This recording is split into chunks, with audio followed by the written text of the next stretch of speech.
Okay, now we're going to go over case study K.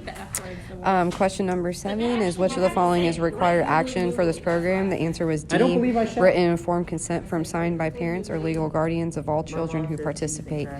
I found this answer on page 190. Let me pull it up. Sorry.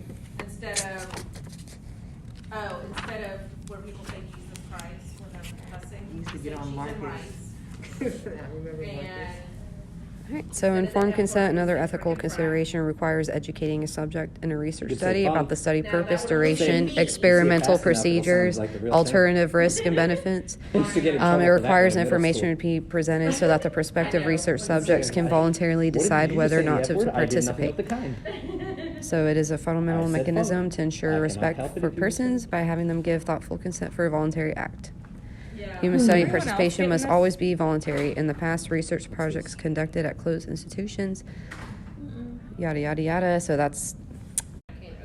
For number 8, what assessment classification is used with preschoolers and grade K in this program?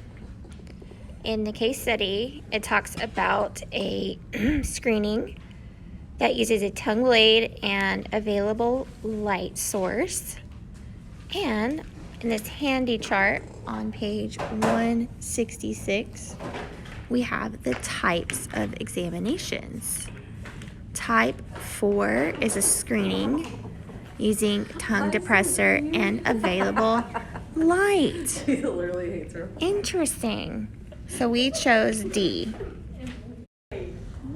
Okay, next question is question 9. What would have been the best means of identifying the reported decay rate? The answer was A, basic screening survey. You can find this on page 176, figure 13.3.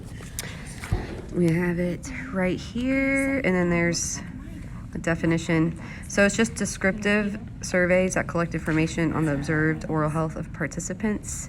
So this would just be a better option than all the other options in that answer. Okay. Alrighty, so I had number 10. So the question is, the same education materials can be used with participants in the other schools in the district because the cultural diversity of this population represents the cultural diversity of the general U.S. population. We didn't really find exactly a page number to say this, but we all agreed that it would be E, neither the statement nor the reason is correct, because it's a very straight question or straight statement with no variance. Like it says the same education material should be used with participants in the other schools in the district, and we know that that's not true because not every population has the same needs. And then the second statement says cultural diversity of this population represents the cultural diversity of every general U.S. population, and we also know that that's not true. So yeah. Okay, so for question 11, what is the basis for deciding to target this school with this program? In the case study, it mentions the population and the ethnic makeup and the socioeconomic makeup. And socioeconomics is on page 13, and it means demographic information shows correlation between oral and health and social, which is an individual's comparative social and economic standing within a community. So the answer is SES. That's what it stands for. The socioeconomic standing of the children in the school.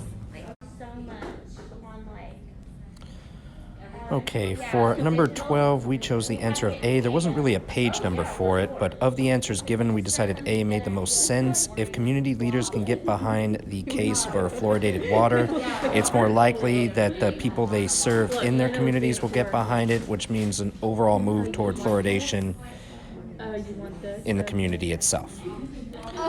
The same idea of thinking goes for number 13, which of the following programs is the highest priority to further meet the needs of the population. We chose B, only because due to the fact that there are already some dental issues present in the school, it makes most sense to establish dental homes and refer the children for treatment of those issues and go further in the future to make preventative changes so that they don't have to go back.